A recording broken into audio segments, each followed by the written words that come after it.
Ladies and gentlemen, welcome aboard Radio Aviation Excellence, the Wright Flyer Sky Bridge. This is your captain, Randy Wright speaking, and I would like to take this opportunity to personally thank you for tuning in to this brief message. Well, ladies and gentlemen, things are going from bad to worse with Carlos Danger, or is that Anthony Weiner? Today, the Weiner was sentenced to 2 years in prison for that infamous sexting scandal that engulfed him all those years ago, forcing him to lose his position as a representative in the United States House of Representatives for the state of New York.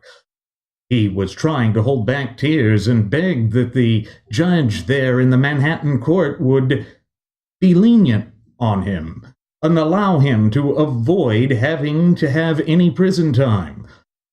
Unfortunately for the Weiner, the judge did not take any pity or sympathy upon the man. But ladies and gentlemen, this reflects something else that we need to discuss. What's happening in this modern, fast-paced culture and society in which we live today is that we are losing sight of and touch with those things that truly matter to us as a nation and people. We must also recall the sagacious advice of that brilliant founding father, Sam Adams, who said that if the United States of America wishes to remain a strong, robust, and vibrant representative republic, then it is absolutely vital that the American people be a virtuous people. Well, here's the thing. We have elected leaders who seem to operate with a different set of social mores and values than the rest of us, and that is truly problematic. It is something that goes to the heart of what it means to be an American, because if we are not honorable people, if we are not people who truly believe in the foundational building blocks of this great representative republic of ours, then we see that the twin cancerous doctrines of political correctness and moral relativism continue to tear at our hearts, souls, and minds, both as a nation and people. That is a tragedy and travesty that we simply cannot allow to come into fruition in the heart of the land of the free and the home of the brave. Anthony Weiner represents all of those attributes that are the absolute worst. He was arrogant. He attempted to force people to accept a sort of mindset which truly has no place in an open, honest, but above all free society like that of these United States of America. And why? It's because he was one of the ones that lived by that entire notion of do as I say, not as I do.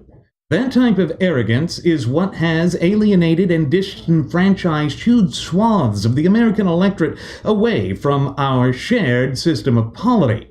And that's unfortunate because it also works against the best interests of the true ultimate wielders of popular sovereignty in this once thriving and flourishing representative republic of ours, we the people of these United States of America. Anthony Weiner, however, does not represent the vast majority of the American people. The vast majority of us are still decent, hard-working, red-blooded Americans who are merely attempting to carve out our life for ourselves, to sustain the standard of living and quality of life that we have grown accustomed to throughout the course of the past several successive decades. Again, what it takes to overcome this sort of thing is to be honest with ourselves, but also to embrace those twin fundamental pillars and building blocks of our culture and society, that of self-accountability and self-responsibility working in tandem, thereby delivering unto us self-determination. These are the true attributes that make us great. And you see, ladies and gentlemen, it is reflected in our foundational documents and the supreme law of the land, which, pursuant to Article 6, Clause 2, what is known in the common American vernacular as the Supremacy Clause, is none other than our shared United States Constitution itself. Yes, ladies and gentlemen, there is a lot that is wrong with our system of polity today. Yes, there are many corrupt and grotesque politicians like Anthony Weiner. And yes, we have seen it infect some of the sources of the rank and file of the graduates of Pavlov's School of Journalism for the salivating mainstream media, such as Eric Bolling at Fox News and Bill O'Reilly at Fox News, as well as the now late Roger Ailes.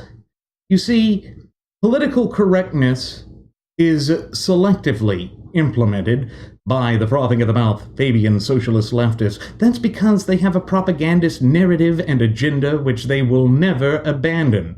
It's also part of the reason why they attempt to hyper-politicize everything. It's because in so doing they believe that they can fundamentally and completely transform these United States of America away from being a constitutionally endowed federalist representative republic into some sort of frothing at the mouth Fabian socialist leftist dystopia torn straight from the pages of an Orwellian nightmare.